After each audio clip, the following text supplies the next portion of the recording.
Right, installing Python on a Mac is super easy.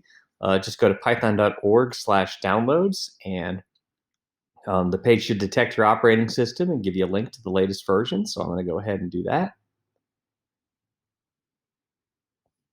And once it's downloaded, we'll just run the installer here.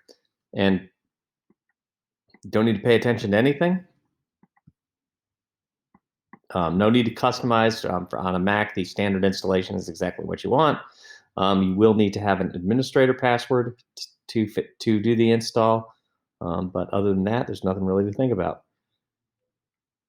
All right, the installation is done, and idle is going to be the program you use to edit your programs. So you can open it up and confirm that it runs, and it does. So we're all good there.